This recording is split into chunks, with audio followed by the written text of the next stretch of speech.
So there's something powerful about, you know, that whole mirror neurone thing, that we start to mirror someone. That's how many of us learn, and there's many theories about it, and who are the children who don't have many mirror neurons and how it influences them. For me, it's more just it's an interesting idea, and how can I apply it to my work? I don't need to know. But think for a moment, think of seeing Feldenkrais walking. What do you remember of seeing him walk? So we're just going to use mirror, you know, your idea of, and then just go for a walk. And see, does that change how you inhabit your walking?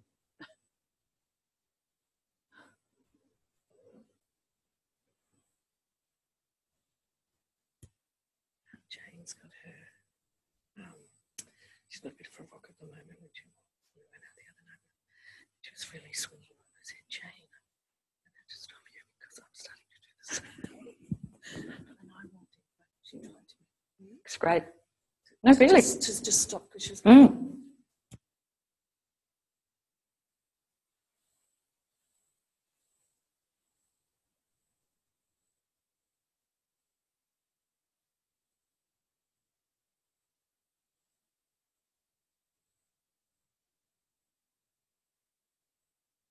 It's fine. Of being in yourself, and can you feel you can still be in the world? No? But we don't want you to be Feldenkrais either. No? But does this give you an idea? And I'm sure many of you are doing it already, but it is, you know, just when I used to do it a lot more. Now I try and turn my Feldenkrais brain off and have a rest sometimes. But, you know, walking around my lake, you know, it's my lake where I live. Just really, can I mirror what someone's doing? Can I feel what it is that they need to understand? And it's a really, if you can enact what they're doing on a big picture level, you will have so much more understanding of what it is that they need to know. So this is a really powerful skill, because then you start to notice, when I'm observing them, do I just look at one piece? So it might be where their head moves. And then you might add in another component, but this big picture. And I'd really encourage you to do more and more of this. So now you can come to your mat.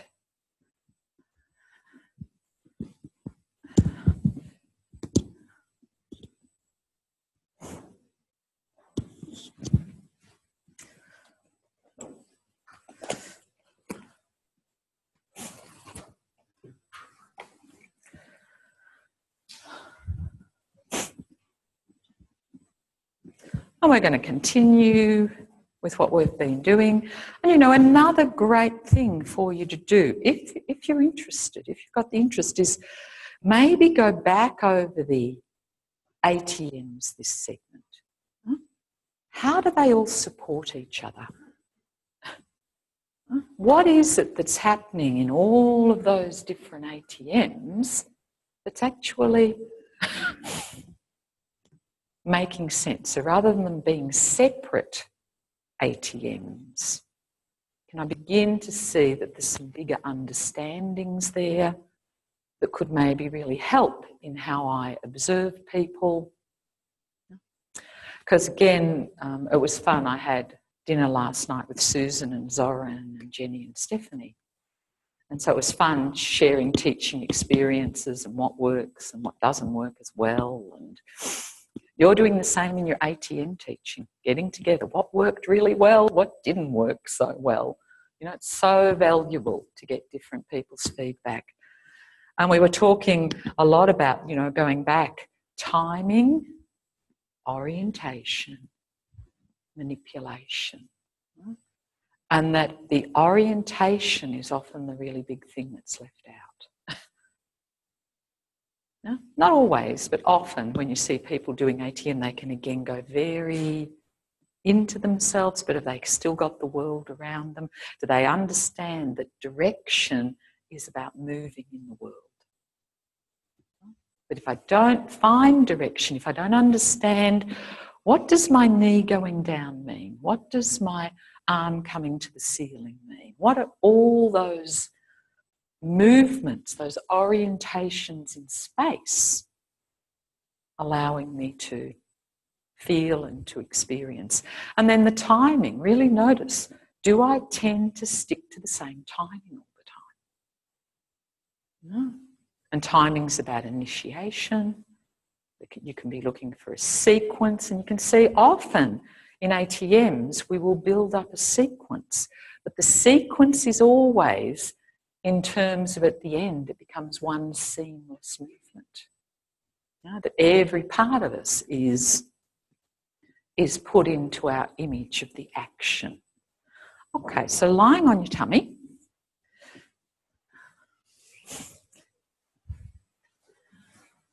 chin on the floor, arms by your side. Let's see, is that getting any more comfortable to be there?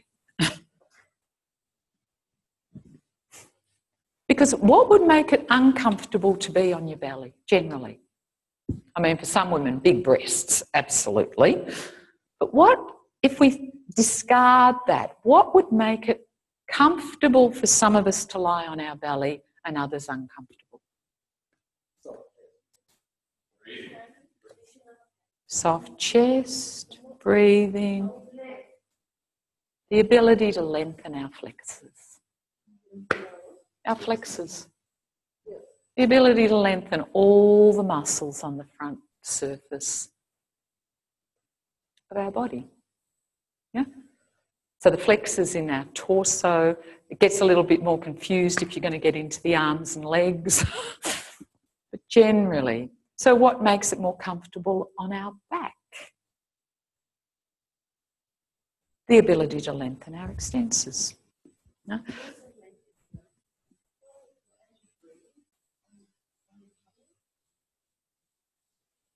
Say that again, Amanda.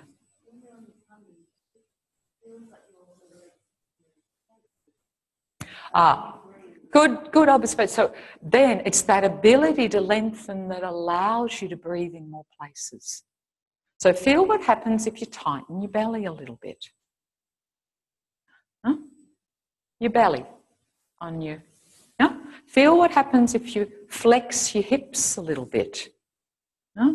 If you short a little bit at the front of your hip joints. Huh? Feel what happens if you pull your shoulders a little bit together in the front. Huh? Yeah?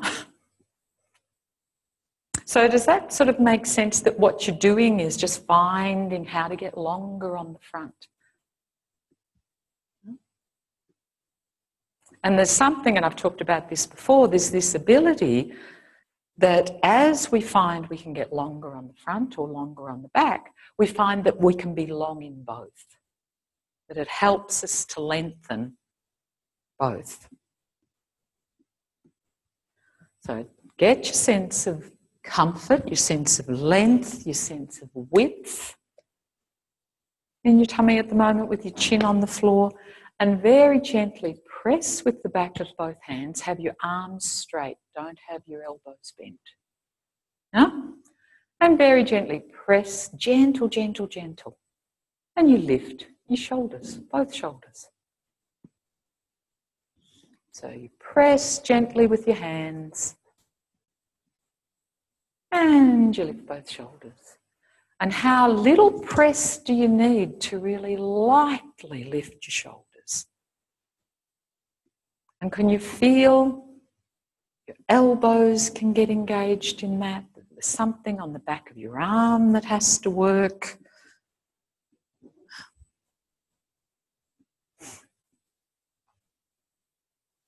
So that as you get this press and lengthen, your arms will actually want to straighten a little bit. They won't want to bend. They'll actually want to straighten.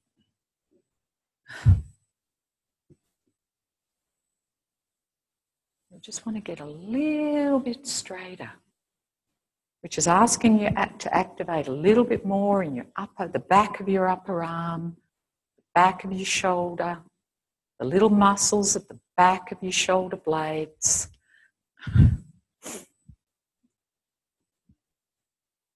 Or do you tend to bypass from your hands straight through to your back and leave out what can happen in your arms?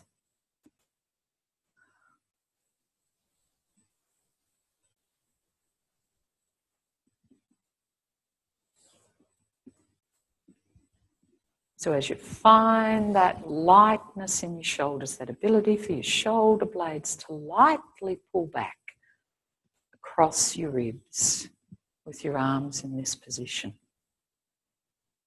Feel, is there a point as you do that that your chin might be invited to lift a little bit off the ground? And you're really feeling, so first of all, you get the lift of your shoulders, and then you feel where's the point, and feel what mobilizes in your back.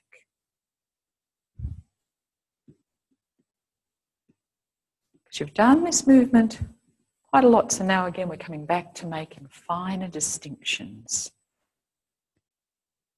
Where does your weight roll on the front of you? Can you feel it rolling down?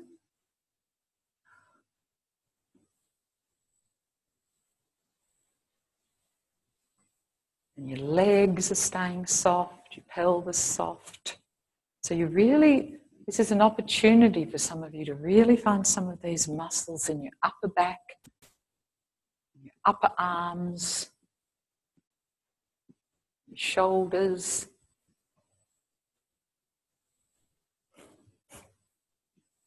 And what we're looking for is that with less and less press, you can get that. Less and less press on your hands.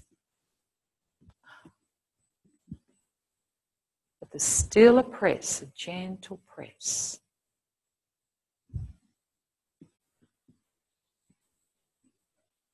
So we lifted your shoulders first, then we added in when your head wanted to lift. So now, each time you lift, could you find how's it different if my head and my shoulders lift at exactly the same time? Your head and your shoulders lift at exactly the same time. So make this tiny, make it tiny, make it tiny, so that you really know that you're mobilizing them both at the same time. And your arms are active here. They're in your image. They're not.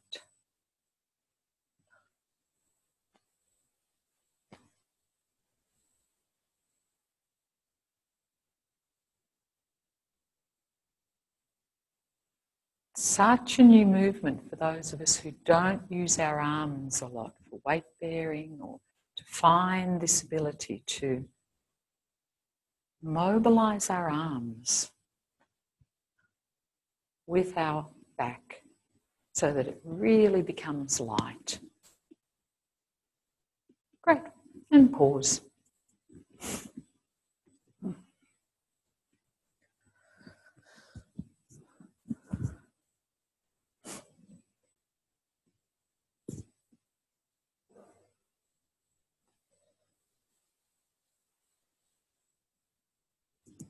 Now could you do the same movement and alternate? So you press your hands and you lift your shoulders and take them down. Feel how you mobilize that, how your belly can engage. It's not that it doesn't engage, but it doesn't have to shorten you. It doesn't have to compress you. Because just as Amanda's, they work together. So now, then lift your head without your shoulders. So you press your hands and you lift your head. And then you put your head down and you press your hands and you lift your shoulders. And then you put your shoulders down and you press your hands and lift your head. So you just begin to alternate between that. Lifting your shoulders, lifting your head, lifting your shoulders, lifting your head. And again, find the timing for you.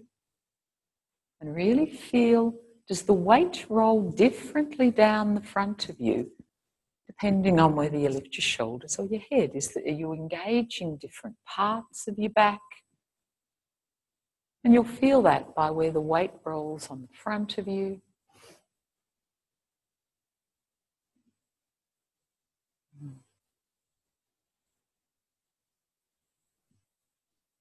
And really feel your elbows will straighten as you do this.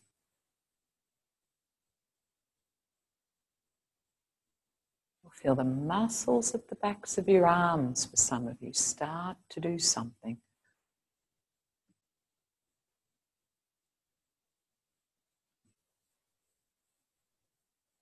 Okay, so now if you're going to press with your right hand and lift your shoulder, just your right hand, if your head was going to lift a little bit, which direction would it turn in? Just the beginning of the movement, if you were going to press with your right hand, lift your right shoulder, your chin might lift, just which direction would it turn in? Would it turn to your right or to your left? So what spontaneously occurs without you thinking about it, but simply in sensing, so that you know you haven't got an idea in there that might be getting in your way.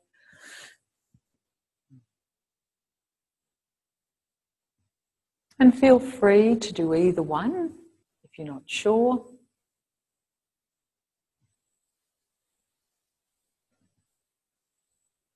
So it's that moment. So it's not that your head is turning on its own, but that it's invited. It's so invited to turn. Okay, so now if you press with your right hand and bend both knees. Yeah, so your feet are to the ceiling. Yeah. And you were going to press with your right hand. Which knee? Could you feel your right knee could begin to lift a little bit as well? And where would it be easier? So your shoulders lifting. Where would your head want to turn? What would this movement be asking you to do? And the more and more, what are people feeling? What's the general consensus? Right or left? Right.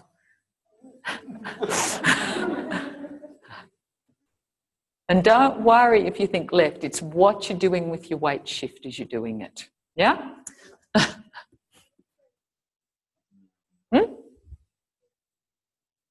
Could be, but let's see if it's something happening down in your pelvis as well. Yeah?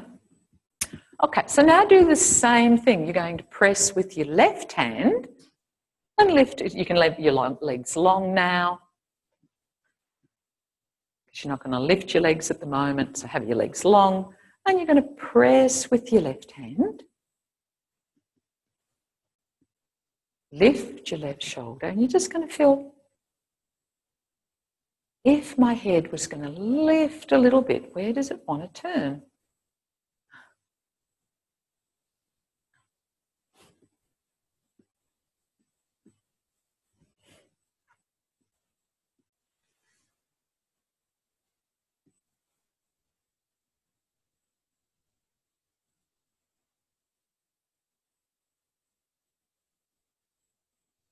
And then bend your knees and try the same thing now, that you'd be pressing with your left hand, lifting your left shoulder and your left knee.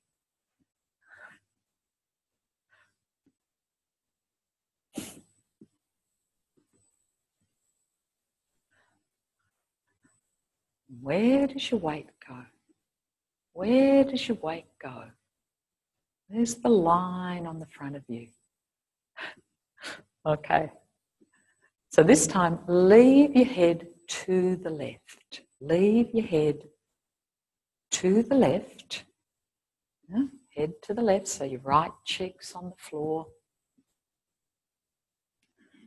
You're going to press with your left hand, lift your left shoulder, lift your left knee. And where does the weight go? Could it? Because a lot of you want to roll your knees. Yeah? Because you're used to doing this and sending the weight to the opposite hip, opposite side of your pelvis. What if you let the weight go to the same side of your pelvis to lift?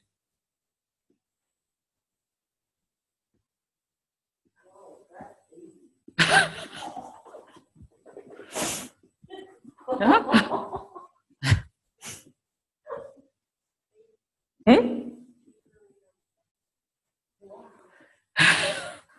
Yeah? Okay, so heads to the left, Carol. You're pressing gently with your left hand to lift your right shoulder. And the left shoulder. And see how you've already rolled your pelvis to the right? So how do you keep the pelvis? And you might want to have a look at this because you'll see the pattern here. Huh? So when Carol presses with her hand, she tries to push it long. Huh? So her way of straightening her elbow is to slide her hand long. Huh? So if I don't let that hand move, that feel different?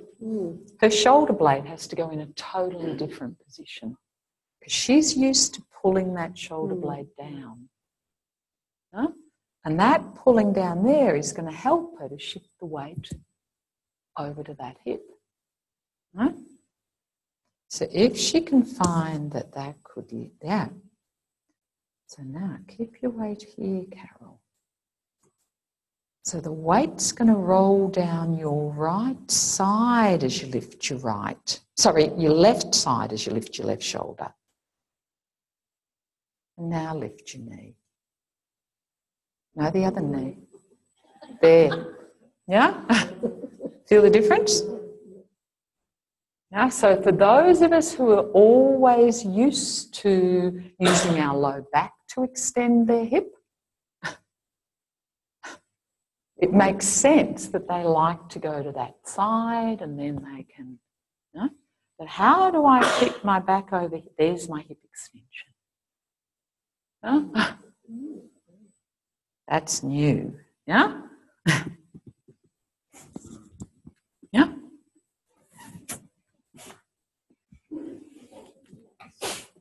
So again, these apparently simple movements are really looking at how we shift weight. What's our strategy? Do we always want to go on a diagonal, or can we make the diagonal? Yeah? Because your weight he's looking for is rolling down the side that you're lifting. Does that make sense? You've still got it on the other side as well.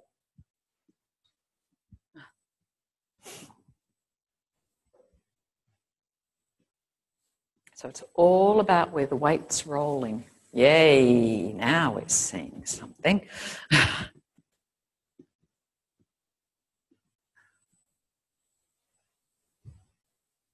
Try it on the other side. So turn your head to the right this time. And again, just feel if you're going to press now with your right hand, the right shoulder is going to lift. How do you find a way that your right knee can really lightly lift?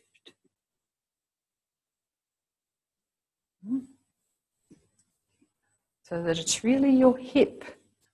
Yay.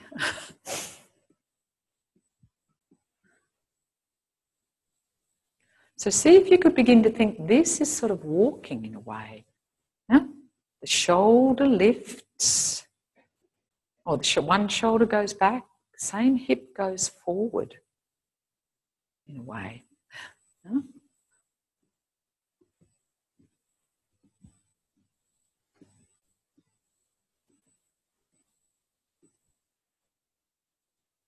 So in a way, this lesson is about refining, bringing you more and more middle, more and more finding the movement can come through you more and more centrally.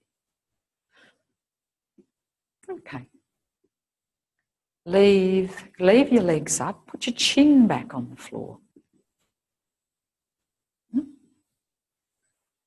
Press gently with both hands. Lift both shoulders. Lift your head. And then very gently turn your head to look to the other side.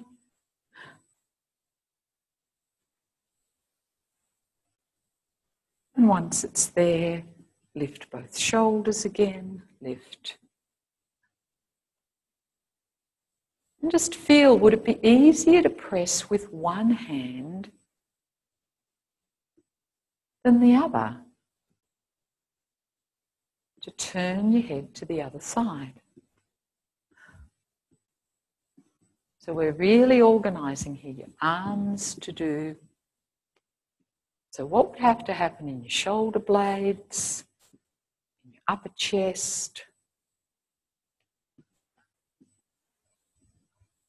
so that for many of you, you can let your bum relax. That your glutes don't have to work so hard.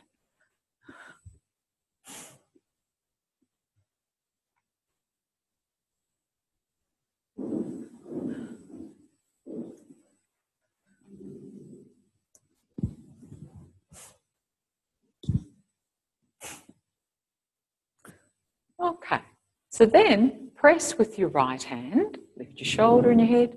Which way would your head turn? Press with your right hand, lift your right shoulder and turn your head. And put it down. And then press with your left hand and can it help? Which way is it going to turn your head?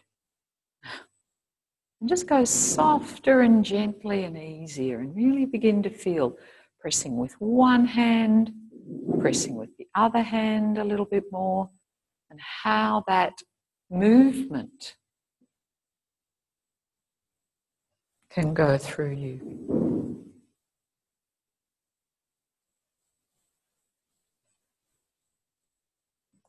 Then maybe you could include your leg in that. So as you lift your right shoulder by pressing with your right hand, your right knee lifts, and your head turns. Which way? To the right. Yeah? I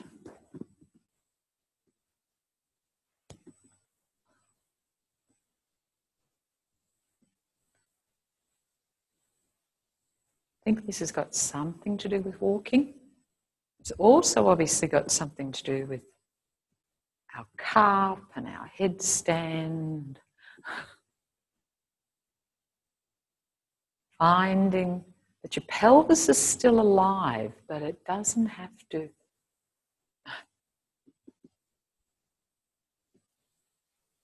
Your lower back doesn't need to do so much work. And what part of yourself do you feel you're rocking across here? What part of yourself? As you get this,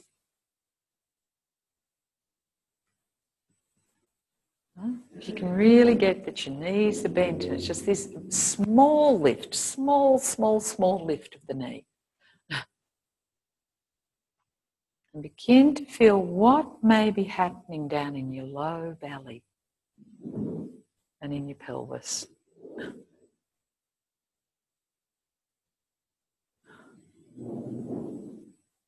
Around your pubic bone. Have a rest.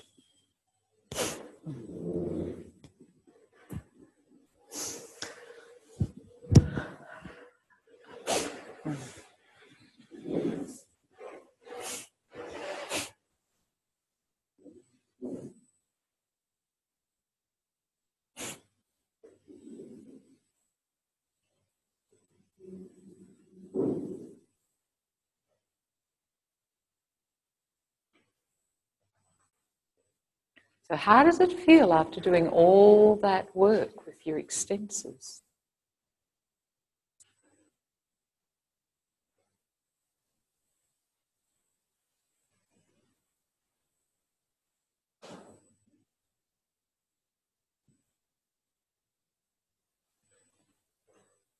but getting the opportunity to really find how they can organise in different ways,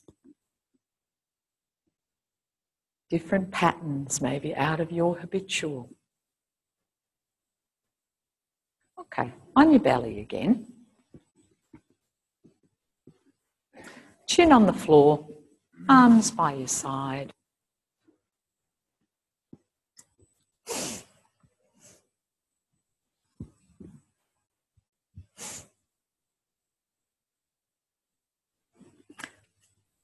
Bend your knees.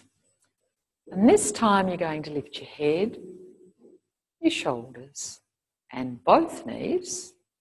Make it as small as you can. And feel, where does your weight come to rest? Because obviously if you're lifting your head and your shoulders, the top of you is making a line rolling down. And if you're lifting your knees, the weight has to roll up a little bit. And see if you could find a place that they can all lift together, and you could find maybe somehow how the point that those two lines join is somewhere around your pubic bone. Somewhere around your pubic bone, just above it.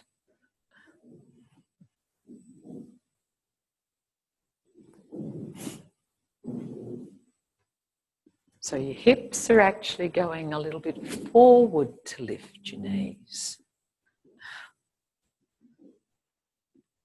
And really, if you can feel your buttocks contracting strongly, just if you get lifted, just see, can you let them go? Are they really necessary to do all the work?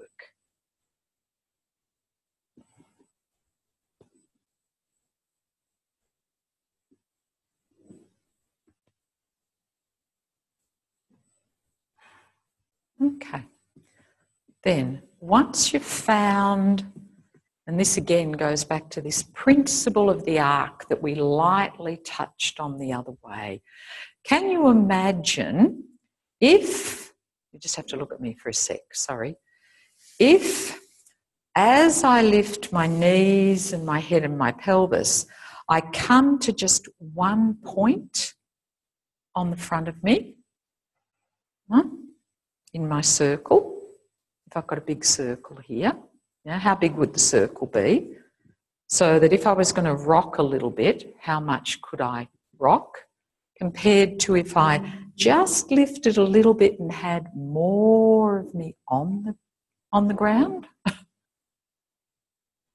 then how much surface would I have to rock over? So just explore that idea a little bit. So you've got your knees bent, and you're lifting your shoulders and your head and your knees. But just a little, just the smaller you can do it, and find the softness through the middle. The smaller you can do it and feel more of you involved in the movement. And then begin to rock a little bit. Keep that shape. And could you rock a little bit towards your head and your knees? Soft, soft, soft, soft.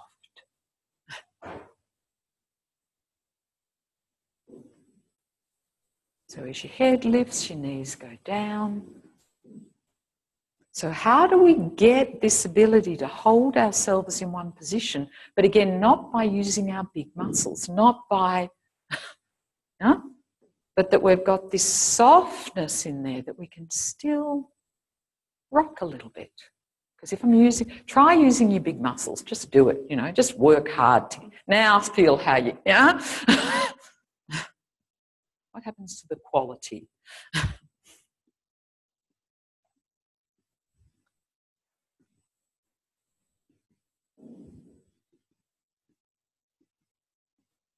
Great. Because if you can find that softness in the rock, that long curve, the longer the arc can be, the better. longer the arc can be.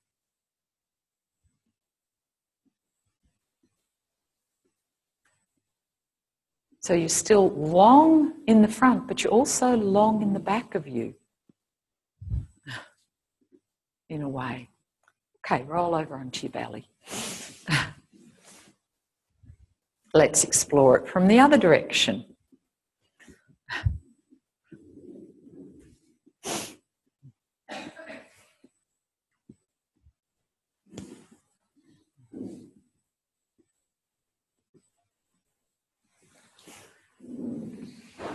Bend your knees. Hands behind your head, interlaced. And get your arms into a position where you know they're going to help to lift your head, wherever that is for you. To lighten your head. And could you simply lift your head and your pelvis just a little bit? Knees are bent. Glenn, knees are bent. So now we're doing the opposite arc. So now we're looking, how do I get long on the back of me? But don't lift your feet. Don't lift your feet. This is your torso we're investigating. So just how do you find, what has to happen in the middle of you to do this really small movement of your head and your pelvis together? How much of you has to be in your image? Your head and pelvis. Where's the weight roll?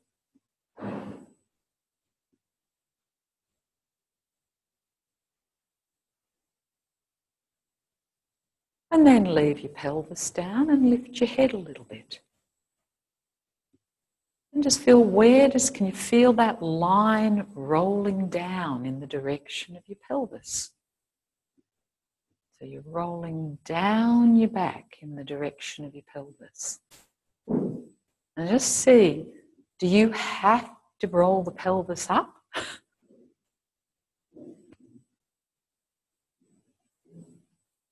To do that? So this is more about direction. How do I know that I'm rolling down in the direction of my pelvis? So the curve, I just gradually keep curving down, down, down, down. Okay, leave your head down. Let's do something many of you are better at, which is lifting your pelvis in the direction. So you're rolling it, you're rounding, and you're lifting your pelvis in the direction of your head. Feeling that your head doesn't want to lift here. You're simply going to take your pelvis in the direction of your head. So everything's going in one direction, in the direction of your head. And then again, bring your head and pelvis together. And feel those two lines rolling up from the bottom and down from the top. Up from the bottom and down from the top.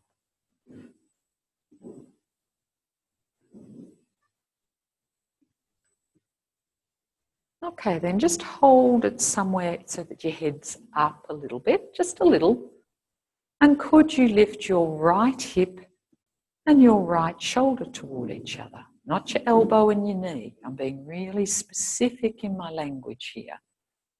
My right hip and my right shoulder toward each other. So those two lines are going to have to meet somewhere. The two lines on the back of you are going to meet somewhere. And then your left hip and your... Sorry, that was it, right shoulder. What did we just do? Sorry, you're right. Yeah. So the opposite diagonal. But you're not lifting your feet. You are not to lift your feet. Oh, sorry, did I say right hip? Yeah. So do this, we're doing all the variations. Right hip to right shoulder, left hip, left shoulder, right hip, left shoulder, and yeah, so diagonals. Plus you can do the direct line as well. And you're really feeling those lines travelling down the back. And really noticing, do I do a bigger line through the top of me or the bottom of me?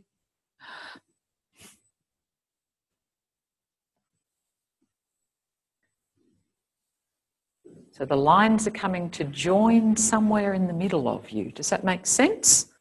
And it's either on a diagonal line or a straight line down one side. Feel all these different ways of shifting weight across your back.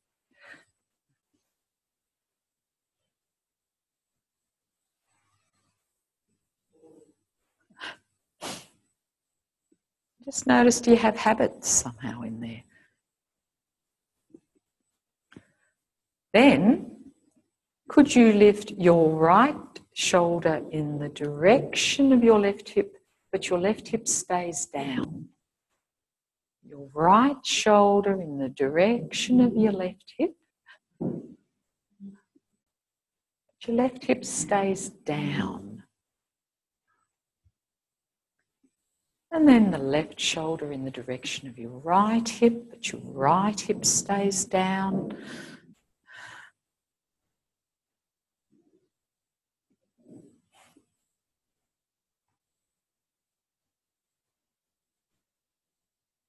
And then your right hip in the direction of your left shoulder, and your left shoulder stays down.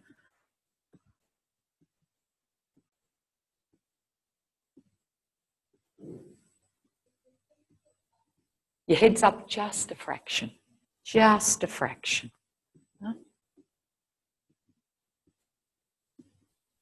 And then I think I've left out, it's still the right hip, is it, in the direction?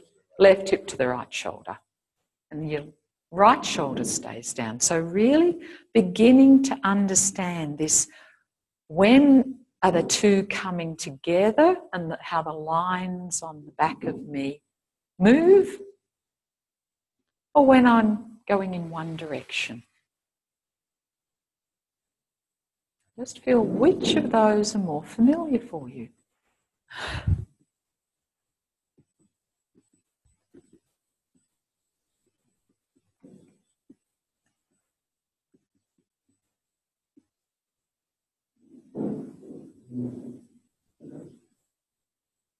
Okay, pause again.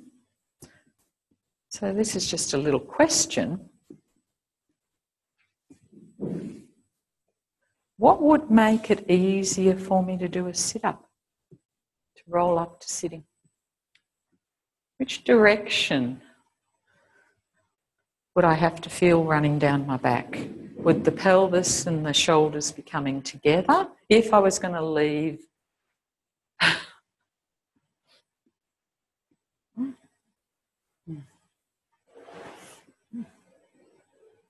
Can you work it out? So think about it. If we go back, I'm just trying to tie a few things together here for you. You know, can you think way back to the first segment, and we did all that rolling the long legs and rolling your legs over your head and then rolling them down. Can you feel that was to come up to sitting? Can you feel that was very much about everything going in one direction and everything going in the other direction, rolling up and down your torso? No? Does that make sense if I describe it, you know, in that way? No? So what would stop a person coming up to sitting? Not understanding the direction they were moving in.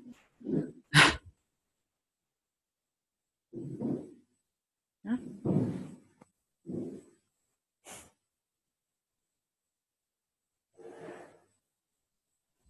So it's this ability, when we get getting things coming together, and when have we got a clear direction that we want to move in space, and how do we keep feeling that they're different things? Huh? So bend your knees for a sec.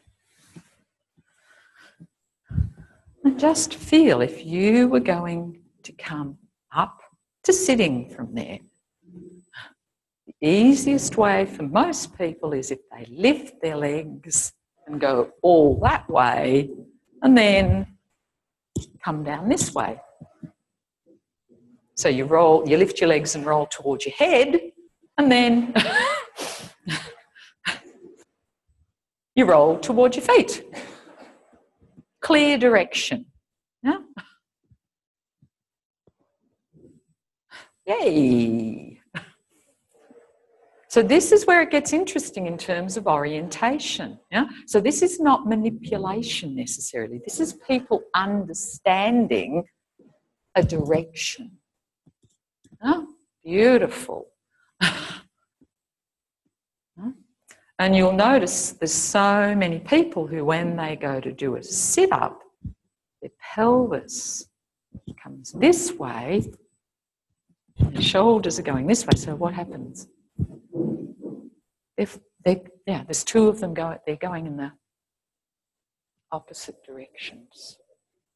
Yeah. Yay! Bringing your weight forward. Yeah? So all these starting to tie together in a little bit bigger picture. That all these ATMs are just exploring very similar ideas in many different ways. Many different ways. How do I move through space? And this orientation is really, really important because that's what gives me my cardinal directions in space.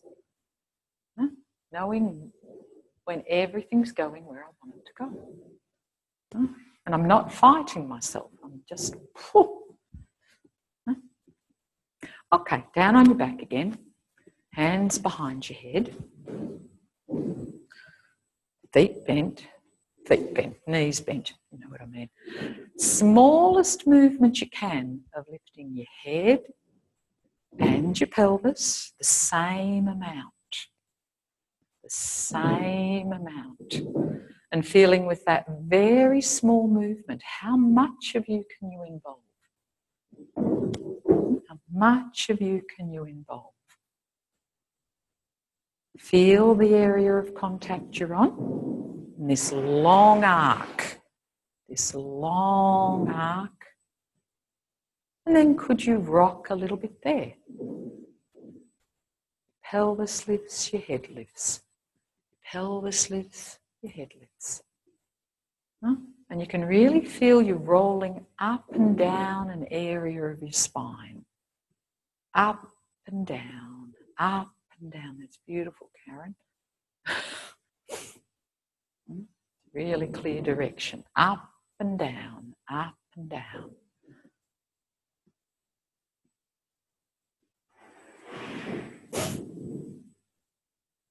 Have a rest again. So again, now we're getting a long arc with our flexors. And it's this ability to keep going from one to the other, one to the other.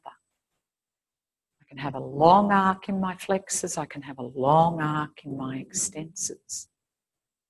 Because to have a long arc, more points of view are involved.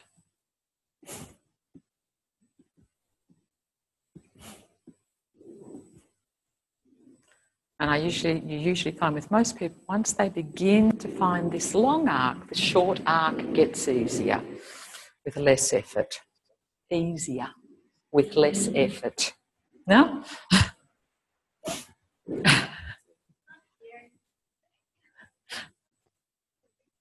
Good idea. I'm not speaking that loudly this morning either, so I can speak a bit louder. Okay. Have a stand and just see how that feels at the moment. Then we're going to have a bit more fun. Bit more fun. Let's see what that's done. So you're standing, you're walking.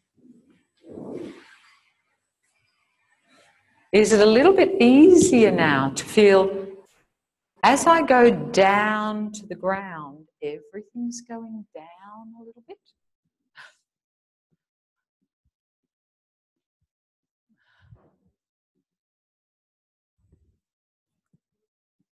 Everything's going down a little bit. Yeah? As I come up, everything's coming up a little bit. And then you can do this, we've done this before, lots of you can go down to the ground, to the right or back, but it's always this length through the torso, this ability to change.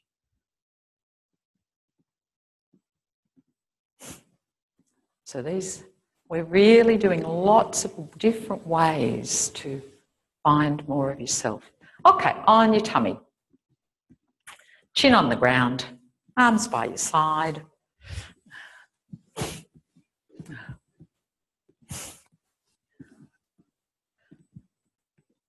Bend your knees. Yeah? Okay, so now in this position,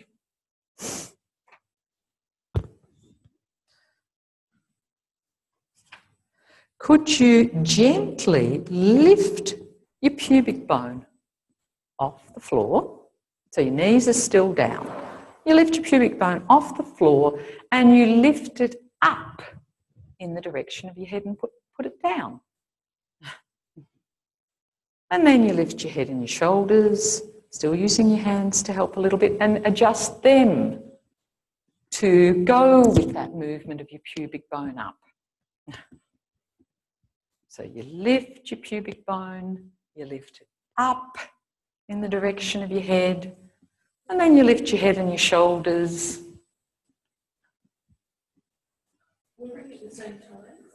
Up. So you lift your pubic bone and you shift it on the floor up. So it's not going up and down in the same place. And then, no, you do your pelvis, you lift it up. And then you lift your head and shoulders to adjust to it, yeah? So you're going to start moving forward along the floor. It's a worm.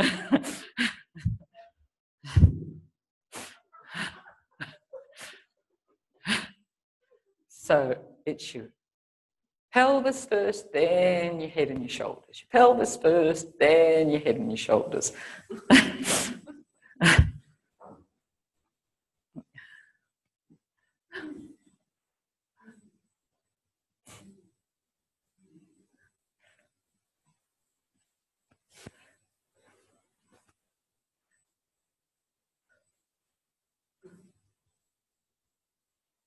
That's it. And it's you going at a speed where it's enjoyable and fun. Okay, now let's see something interesting.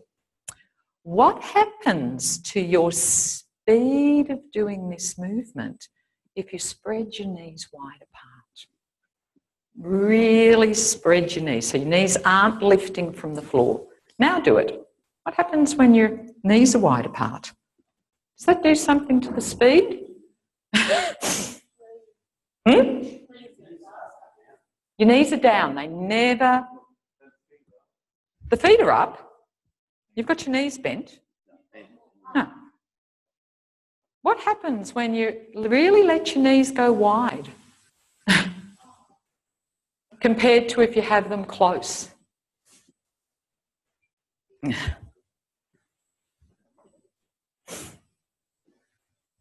Which lets you go a little bit faster.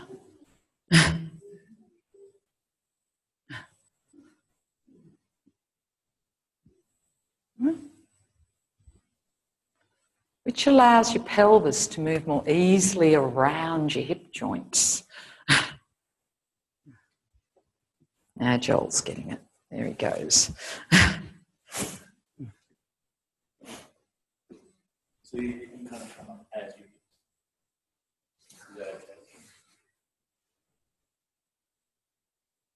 So you get the sequence first, yeah? And then you put them together.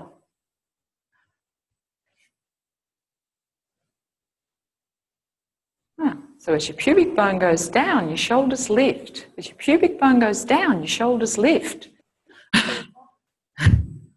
Yeah.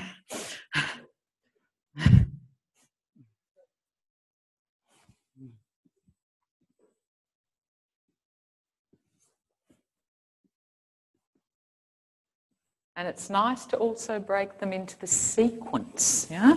You do one and then you do the next. Can you go do that in reverse? So your pubic bone will lift and go down in the direction of your feet. Your pubic bone will lift and go down in the direction of your feet. How well do you know down? Liz goes, no. Up's okay. Simon, up and down, a difference?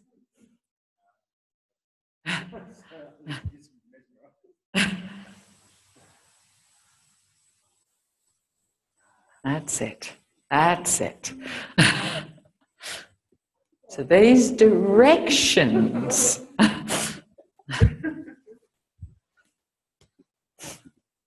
Okay, over on your back.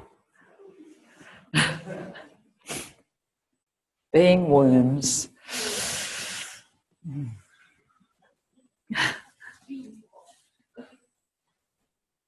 You know, I can remember, these were just impossible for me to do, I can remember, because I didn't understand that I didn't understand direction. Huh? So I was doing all this movement and going nowhere. And again, that's what's really interesting. That's what we've been talking about, you know, with the head. We've got all this movement, but then we've got to put it, when do we put it into a direction to go somewhere? When you first start, make people floppy, you know, like, oh, look, oh, yeah. But then what do you do with that? Absolutely. It's got to be taken into a direction of movement. Taken into a direction.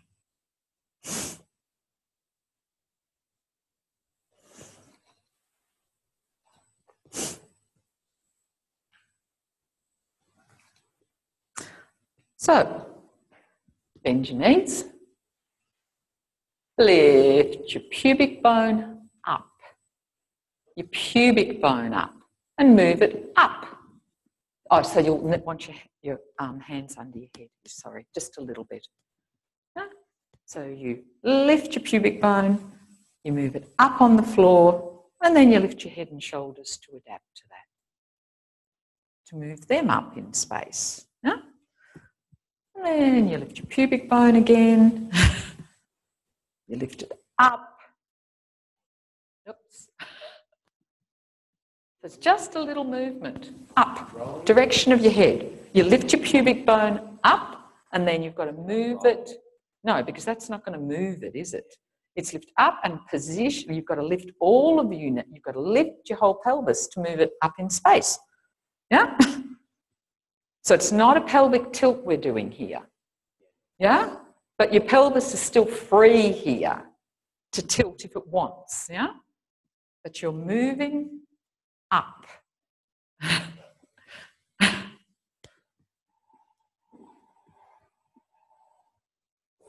And then you move down a little bit. What's your worm like moving down?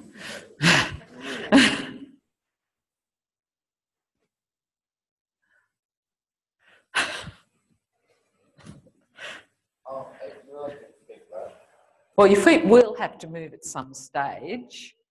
Yeah? Oh, damn. Because if you're using your feet too much to lift your pelvis, yeah, that's it. So your leg muscles have to organise something quite differently.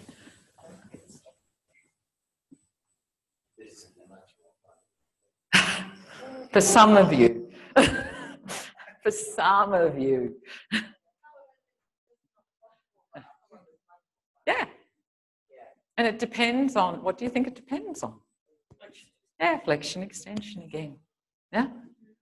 Do you use one part of you more than the other? Huh?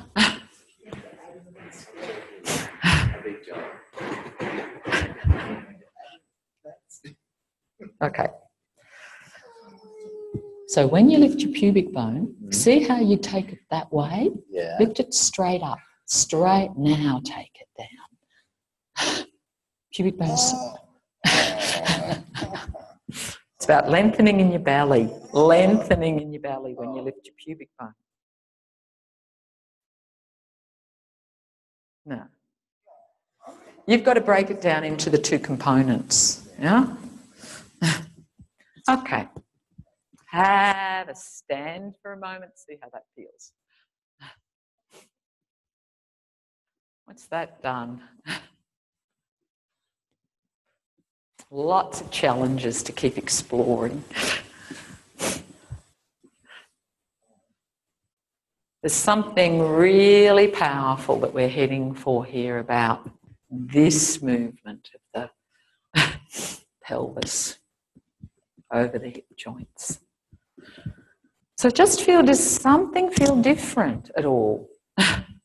In your shoulders or your low belly or your back? Where is it for you that maybe it's your feet, or your shoulders, your hands? Just have a little bit of a walk.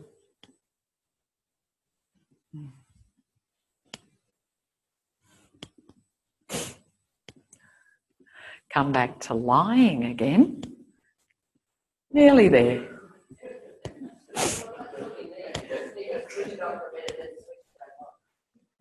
So all these little movements we've been doing, what have they been helping? Oh, giving you an opportunity to clarify. So you're on your back, knees bent up. So now, think about your carp again. The carp movement we were doing. And feel as you lift one leg and drop it down, could you feel now that it's more your pubic bone that pops up rather than your low back? For some of you? Yeah? Something's been clarified through all of that weight shift and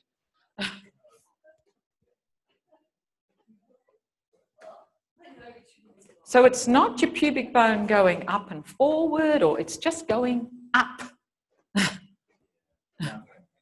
Yay, now you're going on your heel. Yeah? So what is it that Joel just discovered about clarifying something here, that before his toes went down first and now his heel can go down?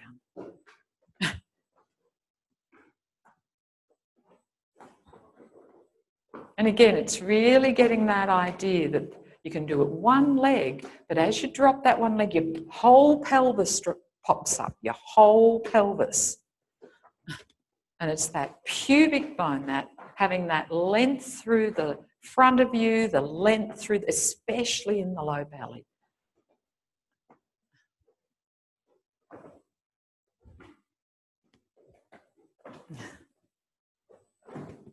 Okay. On your hands and knees.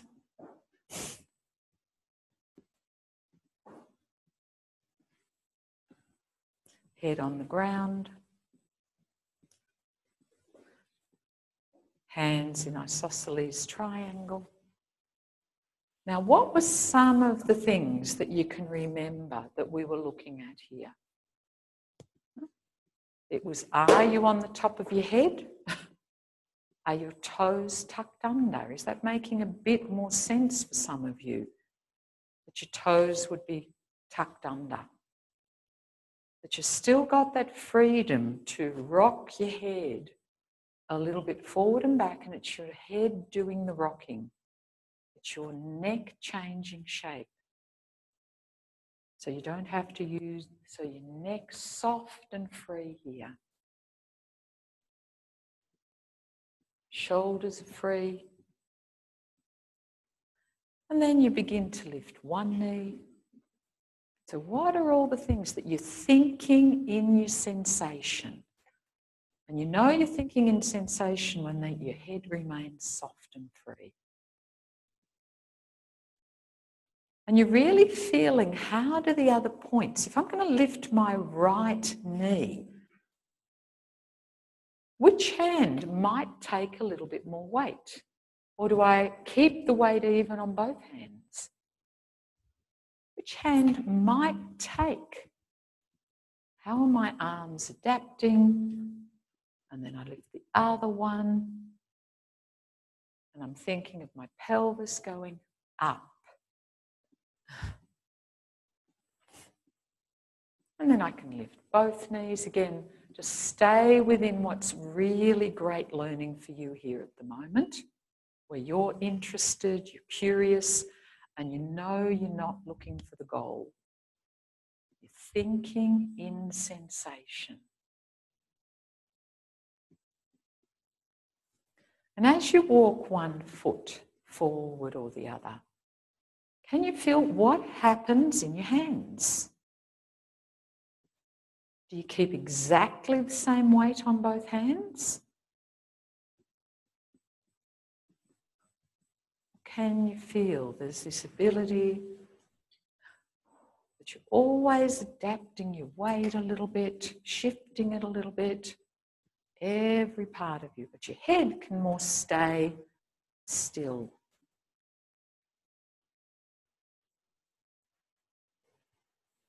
And where does your pubic bone have to go to get, if you're heading that way, towards your knee on one elbow or the opposite elbow? Where do your elbows need to be? And again, stay within process here. Stay within process. Really know for yourself when I'm heading toward the end game.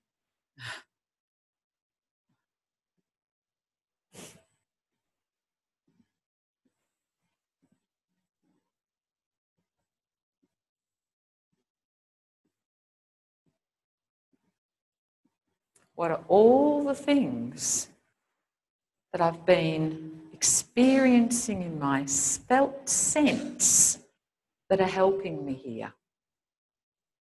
Plus, I've got those ideas that I'm feeling in sensation about shifting weight. Where's my weight going? Is my jaw free? Is my breathing free?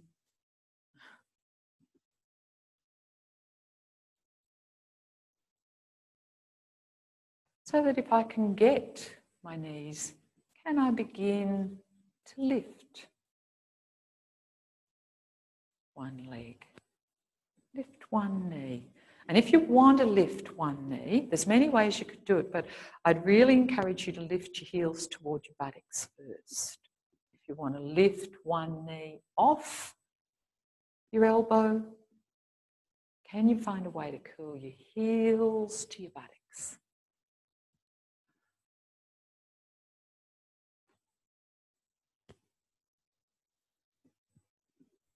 And that your head's still free.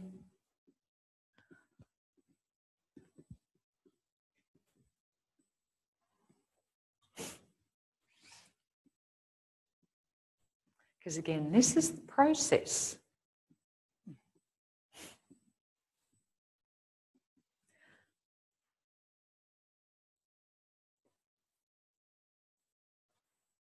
So, how far can you go where you can still feel my fingers are in my image, my wrists are in my image, my elbows are in my image, my shoulders are in my image, my shoulder blades are in my image, my collarbones are in my image, my ribs are in my image, my spine's in my image, my pelvis, my pubic bone, my tailbone, my sit bones, my hips, my knees, my ankles, my toes.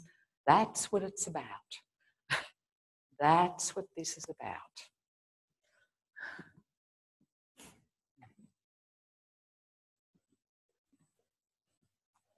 Thinking in sensation. Leave it. Come up to standing. Well done.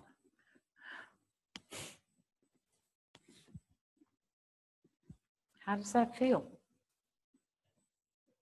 Tall. And so the question again is, what's enabled Danielle to feel tall? What parts of her have changed in her image? What parts has she added or expanded? And was it something about a direction that woke that up? Moving in different directions? And the orientation, was it something in the manipulation that she's found a way to mobilise a different part of herself? Have a walk.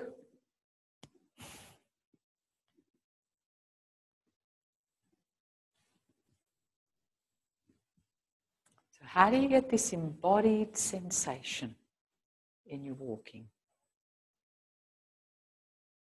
That I can be really present in my sensation and I could have a conversation with someone at the same time.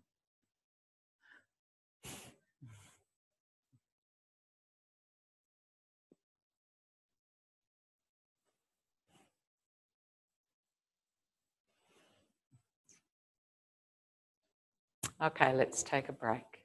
Well done.